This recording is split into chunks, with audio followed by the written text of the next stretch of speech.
Mga kananay, nagluluto na naman ang kananay nyo ng sinabawang isda para sa aking dalagat makahabol ng almusal ng may sabaw. Makahigop man lang ang batutang iyan. At ang hirap magpakain dyan.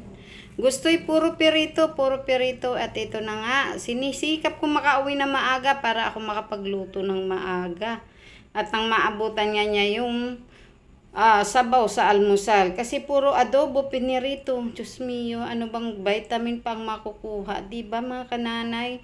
Kaya pinipilit ko talaga makauwi kahit hindi ako makapunta sa ibang paninda. Basta makauwi lang ako ng maaga. Kaya ganun ako ka-rush ngayon ay. Kananay nyo lang sa Kalam.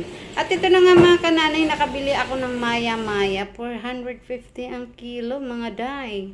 Ano kayo sa presyuhan ngayon? At sinabawan ko nga. Salamat sa Diyos at nakatikim ang aking anak na ng sabaw ng isdang iwa. At talaga naman, oo. At ito na nga mga kananay, mag-aalmusal na nga kami dito. At alas 7 na ng umaga. Alas 7 na po ng umaga yan at ako'y mag-aano pa ng aking ibang gawain. At ang kananay nyo, maya-maya lang ako'y may kukusutan lang. Kain tayo mga kananay. Thank you Lord sa blessing.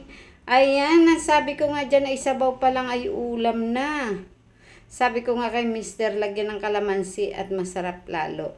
At masunurin nga si Mr. nagpiga ng kalamansi. At sa wakas mga kananay, magluluto tayo ng ating pananghalian. Hindi ko nga alam, hindi ko malubos maisip ko anong lulutuin ko. Diyos mio marimar.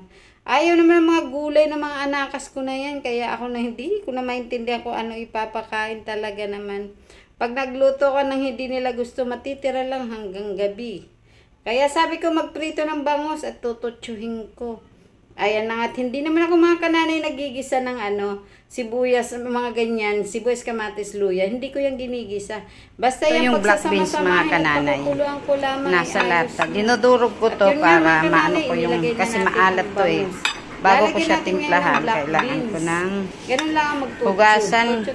Bago ko timplahan yung ating tutsyong bangos. Ito ilalagay ko muna kasi maalat na ang black beans. Hinugasan ko naman ito. Black beans na yan, hinugasan ko yan at maalat yan. Hindi pwedeng ilagay ng basta kasama na ang sabaw. Diyos mio marimar, para kayo nasa dagat na charis. Ay mga kananay, dinurog-durog ko bago ko timplahan ang aming ulam pananghalian. At baka magdoble-doble ang lasa. Magkaroon ng alat dagat. Ay Diyos mio marimar, sayang ang ulam. Ang mahal ng bangus ngayon, 185 ang kilos. Kaya ayan na mga kananay, naglagay na rin ako ng miswa. 2 balot na miswa. Sabi ko sapat na yan para ng konting lapot. At sa wakas nakapag-isip-isip din ako ng uulamin. Ang hirap talaga. Kayo ba mga kananay, hindi ba kayo hirap dyan? Ang hirap no? Ang hirap mag-isip kahit kaharap ko na ulam. At ito, naglakad-lakad pa nga muna ako dito at ano pa ang oras nila. Kaya sabi ko maglalakad-lakad muna hanggang sa nakarating na nga tayo mga kananay. Eto, nandito na nga ako sa gate at sinalubong naman ako ng aking dalaga. At ang sabi, kasi may practice.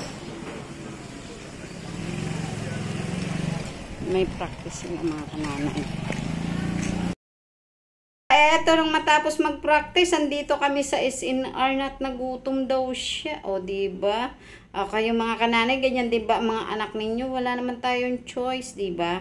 Kundi iyan, ipakainin ng ayan mga kananay, hanggang dyan na lang ang ating video. Bukas na lang uli. Salamat. God bless.